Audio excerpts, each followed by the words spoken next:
সুপ্রিয় দর্শক, আসসালামু আলাইকুম। আপনাদের সবাইকে স্বাগত জানাচ্ছি এখনকার আলোচনায়। আপনাদের সঙ্গে আছি আমি সিরাজুল ইসলাম। দর্শক, মার্কিন সেনাদের জন্য কালো রাত্রি ঘোষণা করেছিল গতকাল আইআরজিসি। তারা কুয়েতে ব্যাপক হামলা চালিয়েছে। ব্যাপক, যে হামলার মধ্য দিয়ে মনে হচ্ছে কুয়েত থেকে মার্কিন সেনাদেরকে একেবারে বিতাড়িত করার জন্য তারা চরমতম অভিযান শুরু করেছে। এদিকে জর্দানে ইরানের হামলায় নতুন করে মার্কিন সেনা নিহত হয়েছে এবং একটি F-15 যুদ্ধবিমান ধ্বংস হয়েছে। মার্কিন প্রভাবশালী গণমাধ্যম CNN আজকে রিপোর্ট করেছে, গত 9 জুলাই থেকে শুরু হওয়া সংঘর্ষে এ পর্যন্ত প্রায় 100-র মতো মার্কিন সেনা আহত হয়েছে। CNN আহতের কথা বলেছে। প্রশ্ন হচ্ছে যে নিহত তো হয়েছে 4 জনে, তো পরিষ্কার, আরও কতজন নিহত হয়েছে সেটা একটা ব্যাপার। এই প্রেক্ষাপটে মানে মার্কিন সেনা হতাহতের ঘটনা কত বড় হলে মার্কিন প্রেসিডেন্ট ডোনাল্ড ট্রাম্প তার ট্রুথ সোশ্যালে পোস্ট দিয়ে নির্দেশনা দিয়েছেন মার্কিন যুদ্ধমন্ত্রী, মার্কিন সামরিক বাহিনীর প্রধান এবং সংশ্লিষ্ট সেনা কর্মকর্তাদেরকে যে ইরানের বিরুদ্ধে চরমতম প্রতিশোধ নিতে হবে। তিনি বলেছেন যে ইরানের কাছ থেকে চরম মূল্য আদায় করতে। পরিস্থিতি কোন পর্যায়ে গেলে ডোনাল্ড ট্রাম্প এই নির্দেশনা দেন? এদিকে মার্কিন প্রেসিডেন্টের এই চরম হুঁশিয়ারির পরেও ইরান বলছে তাদের লক্ষ্য অর্জন না হওয়া পর্যন্ত যুদ্ধ থামাবে না এবং আরও বেশি ক্ষেপণাস্ত্র ও ড্রোন হামলার শিকার হওয়ার জন্য মার্কিন সামরিক বাহিনীকে আহ্বান জানিয়েছে ইরান। অর্থাৎ তারা বলেছে যে আরও ড্রোন এবং বড় ভারী ক্ষেপণাস্ত্র হামলা হবে, তার জন্য প্রস্তুত থাকো। এদিকে হরমুজ প্রণালীতে গত রাতেও অন্তত 2টি জাহাজে হামলার ঘটনা ঘটেছে এবং একটি জাহাজে তো প্রচণ্ডভাবে আগুন ধরে গিয়েছিল। ইরানি সামরিক বাহিনীর মুখপাত্র ব্রিগেডিয়ার জেনারেল আকরাম মানিয়া তিনি বলেছেন, এটা কোনো আবেগ নয়, বাস্তবতা এবং অভিজ্ঞতার ভিত্তিতে আমরা মনে করি যে যুদ্ধ চূড়ান্ত লক্ষ্য অর্জিত না হওয়া পর্যন্ত কোনো আলোচনা নেই, কোনো অবসান নেই।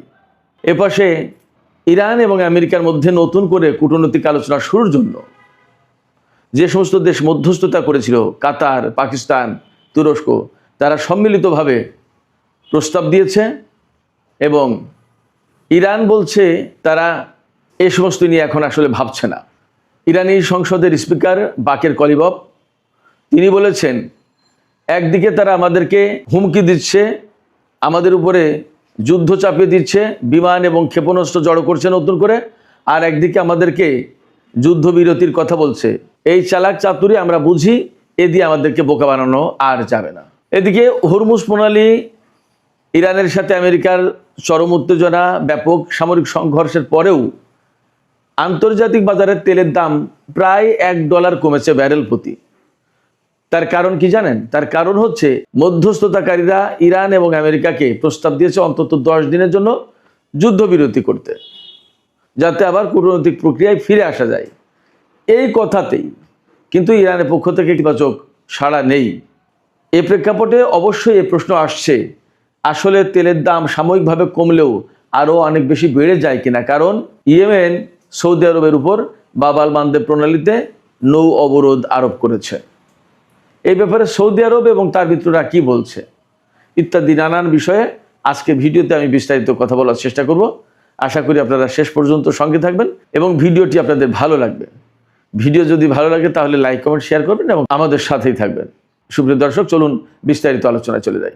সর্বপ্রথমে বলি, ইরানের সামরিক বাহিনী বিশেষ করে আইআরজিসি গত রাতে ঘোষণা করেছিল গত রাত মার্কিন সামরিক বাহিনীর জন্য কালো রাত্রি। কারণ কি? কারণ হচ্ছে তারা কুয়েতের সামরিক ঘাঁটিগুলোতে, অন্তত 3টা সামরিক ঘাঁটিতে দফায় দফায় হামলা চালিয়েছে এবং সেখানে কি কি ধ্বংস করেছে।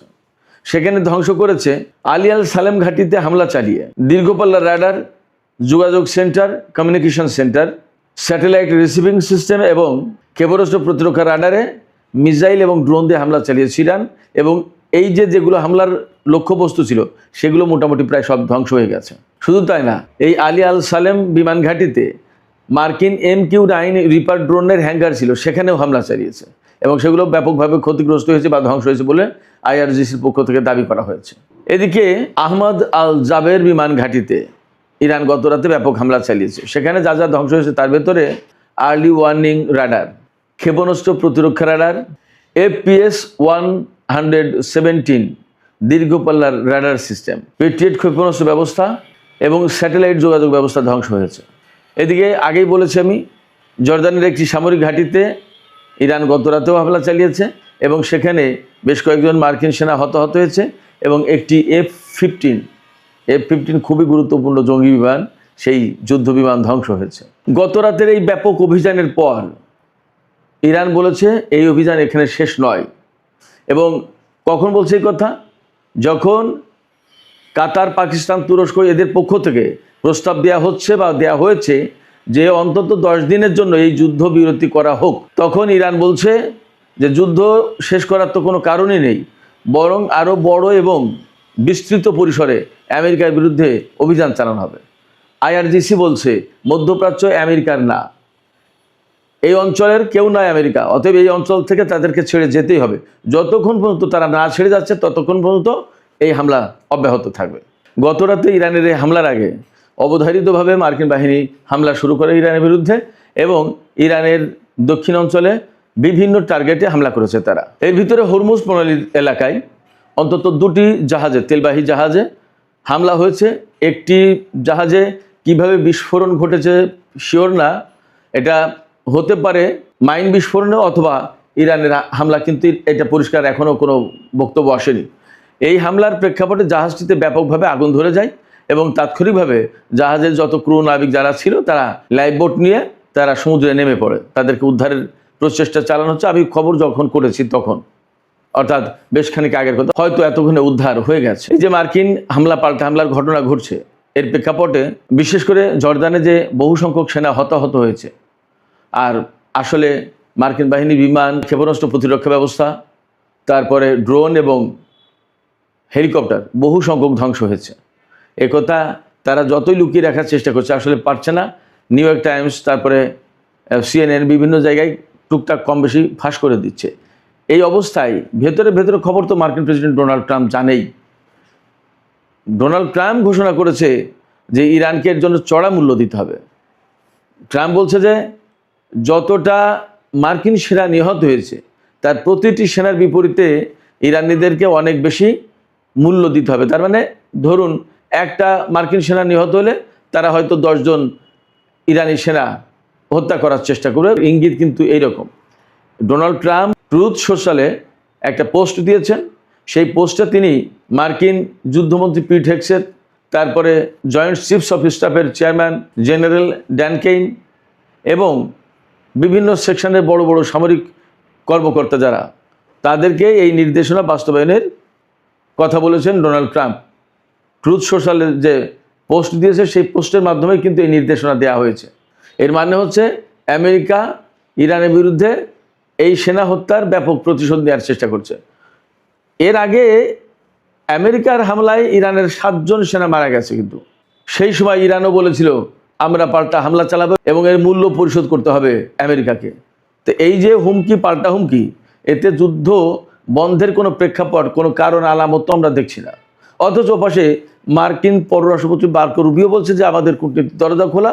এবং এই যে মধ্যস্থতাকারীরা তারা যে প্রস্তাব দিয়েছে যুদ্ধ বন্ধে, সেই যুদ্ধ বন্ধের প্রস্তাব কিন্তু মূলত আমি মনে করি আবার নতুন করে আমেরিকার পক্ষ থেকে যুদ্ধবিরতির একটা চেষ্টা চালানো হচ্ছে। এর আগেও আমরা বারবার দেখেছি যে চুক্তি চুক্তি চুক্তি চুক্তি এইগুলো করতেই থাকে এবং এক পর্যায়ে ইরানও রাজি হয়ে যায় এবং বসে। এবার মনে হচ্ছে না যে ইরান এই রকমের চুক্তিতে বা এই রকমের আলোচনায় যাবে যুদ্ধ বাদ দিয়ে। ইরান বলছে, পরিষ্কার করে বলেছে যে আমরা আবার যুদ্ধবিরতি দিলে তারা আবার এই যুদ্ধবিরতি সুযোগে নিজেদেরকে গুছিয়ে নিয়ে আবার আমাদের উপর হামলা চালাবে।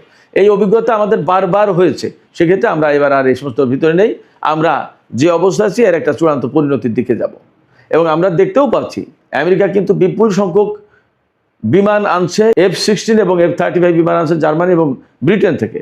এবং ব্রিটিশ প্রধানমন্ত্রী যে বার্নহ্যাম নতুন প্রধানমন্ত্রী হলেন, তার ক্ষমতা নেওয়ার সাথে সাথেই ডোনাল্ড ট্রাম্প তাকে ফোন করেছেন এবং তাকে চাপাচাপি করছেন যে ব্রিটিশ 2টো ঘাঁটি আমেরিকাকে ব্যবহার করতে দিতে হবে।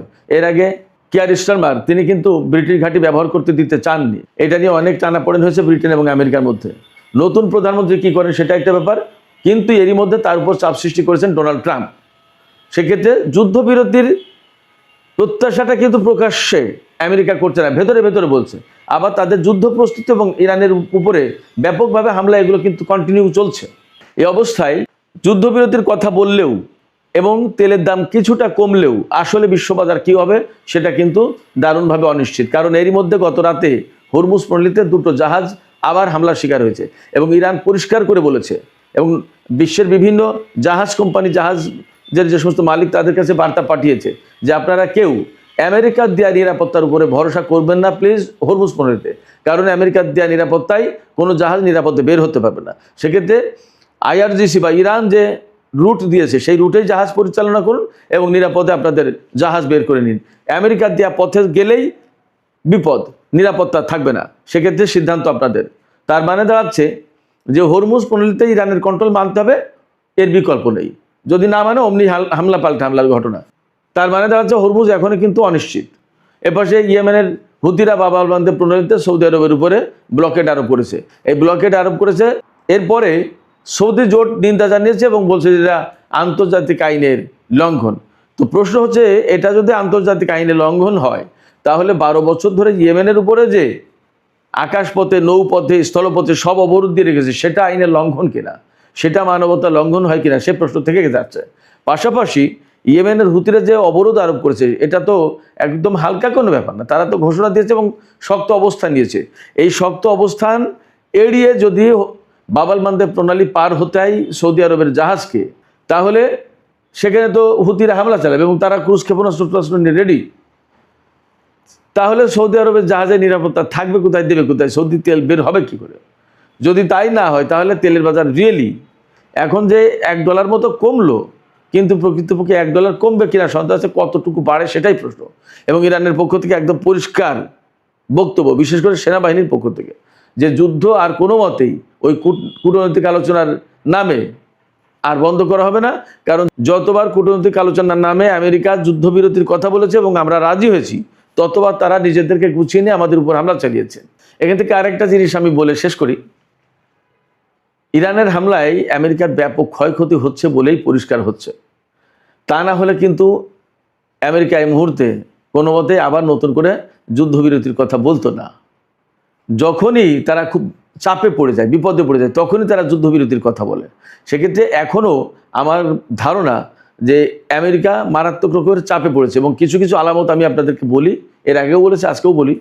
কুয়েতে গত রাতে যে কালো রাত্রি ঘোষণা করে যে হামলা চালিয়েছে, আসলে মার্কিন সামরিক বাহিনীর এখানকার যত সিস্টেম এগুলো প্রায় শেষ হয়ে গেছে। এর আগেও তো করেছে। এরপরে বাহরাইন, সংযুক্ত আরব আমিরাত, কাতার, এই সমস্ত জায়গায় একদম মোটামুটি শেষ। গতকালকে একটা খবর দেখলাম জর্দানের, যে আর যদি আগামী 2-1 দিন হামলা চালায়, এইভাবে হামলা অব্যাহত রাখে ইরান, তাহলে জর্দানে কোনো বিমান ঘাঁটি আর মানে সচল থাকবে না, সব অচল হয়ে যাবে। তাহলে মধ্যপ্রাচ্যে কোনো ঘাঁটি ব্যবহার করে আমেরিকা আর বিমান হামলার মতো কোনো ব্যবস্থা মনে হয় তারা করতে পারবে না। এবং আমরা লক্ষণটা দেখছি কি, এই উপসাগরীয় অঞ্চল থেকে গুটি আস্তে আস্তে জর্দান, ইসরায়েল ওই দিকে চলে গেছে কিন্তু আমেরিকা। তার মানে এই সমস্ত অঞ্চল, অর্থাৎ এই ইরাক, কুয়েত, সৌদি আরব, বাহরাইন, কাতার, সংযুক্ত আরব আমিরাত, এই সমস্ত এলাকায়, এই সমস্ত দেশে আমেরিকার ঘাঁটিগুলো আর ভালো নেই, এখান থেকে খুব একটা কাজ করতে পারছে না আমেরিকা। যেটুকু অবশিষ্ট আছে সেগুলোও ধ্বংস করে দেওয়ার চেষ্টা করছে। তার মানে এই জায়গা থেকে গুটি আস্তে আস্তে আস্তে আস্তে জর্দান, ইসরায়েল ওই দিকে তাড়িয়ে দিচ্ছে। এর মানে দাঁড়াচ্ছে মধ্যপ্রাচ্য থেকে আসলে মার্কিন সামরিক বাহিনী বিদায় নেবে কি নেবে না সেই প্রশ্ন এসে সামনে দাঁড়াচ্ছে। ইরান চূড়ান্তভাবে মধ্যপ্রাচ্য থেকে মার্কিন বাহিনীকে একদম উৎখাত করে দেওয়ার চেষ্টা করছে। বর্তমান যে যুদ্ধ, তার যে চরিত্র, তার যে বৈশিষ্ট্য, তা থেকে মোটামুটি এমনই আমার কাছে মনে হচ্ছে। আপনাদের কাছে কি মনে হচ্ছে জানি না। আপনাদের কাছে কি মনে হচ্ছে, আপনারা কেমন করে দেখছেন, কি ভাবছেন, সেটা কমেন্টে জানাতে পারেন। সুপ্রিয় দর্শক, এখনকার আলোচনা এখানেই শেষ করতে চাই। আপনারা সবাই অনেক অনেক ভালো থাকুন। আল্লাহ হাফেজ।